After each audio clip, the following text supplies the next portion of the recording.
ரீசெண்டா இந்த வீடியோவை நீங்க நிறைய பேர் பார்த்துருப்பீங்க. ஸோ இந்த வீடியோல வந்து ஒரு பெண்குவின் தனியா மவுண்டனை நோக்கி நடந்து போயிட்டு இருக்கிற மாதிரி இருக்கும். ஸோ பெண்குவின் நடந்து போறதுல என்ன வித்தியாசம் அப்படின்னா, பெண்குவின் வந்து பேசிக்காவே கூட்டம் கூட்டமா வாழ்றது. ஸோ அதோட கூட்டத்தை விட்டு தனியா மவுண்டனை நோக்கி நடந்து போயிட்டு இருக்கும். ஸோ இந்த வீடியோவை நிறைய பேர் பார்த்துட்டு அந்த பெண்குயின் வந்து டிப்ரெஷன்ல இருக்குது. ஸோ அந்த மேட்ச் வெளியே வரதுக்காக வந்து அந்த பெண்குயின் அந்த மவுண்டன் நோக்கி நடக்குது. ஸோ அது வந்து ஒரு எக்ஸ்ப்ளோர் பண்றதுக்காக வந்து போகுது அப்படின்னு சொல்லிட்டு நிறைய தியரிஸ் வந்து இந்த பெண்குயினோட கிளிப்பை சுத்தி நிறைய தியரிஸ் போயிட்டு இருக்கு. ஸோ பேசிக்காவே அந்த பெண்குயின் ஏன் அப்படி நடந்து போனுச்சுன்னு ஈவன் அந்த பெண்குயின் ஷாட்டை எடுத்த அந்த டைரக்டருக்குமே கூட தெரியாது. கடைசியில வந்து ஒய் அப்படின்னு கேட்டு முடிச்சிருப்பாரு.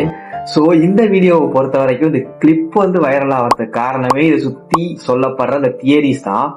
ஸோ இந்த தியரிஸ் வந்து பார்க்குறவங்களோட பாயிண்ட் ஆஃப் வியூவை பொறுத்து மாறுது. ஸோ அவங்க வந்து எந்த மாதிரி வந்து கோ த்ரூ பண்றாங்களோ அதை வந்து இந்த பெண்குயின்ல பாக்குறாங்க. ஸோ அவங்களையே இந்த பெண்குயின்ல பாக்குறாங்க. ஸோ அதனாலதான் வந்து இந்த பெண்குயினோட கிளிப் வந்து ரொம்ப வைரலா போயிட்டு இருக்கு. ஸோ நீங்க இந்த வீடியோவை பார்த்தப்போ உங்க தனியா வந்து மவுண்டனை நோக்கி போகுது அப்படின்னு சொல்லிட்டு நீங்க என்ன நினைக்கிறீங்க அப்படின்னு சொல்லிட்டு கமெண்ட்ல சொல்லுங்க. ஸோ இதான் இன்னைக்கான வீடியோ. தேங்க்ஸ் ஃபார் வாட்சிங். பாய்.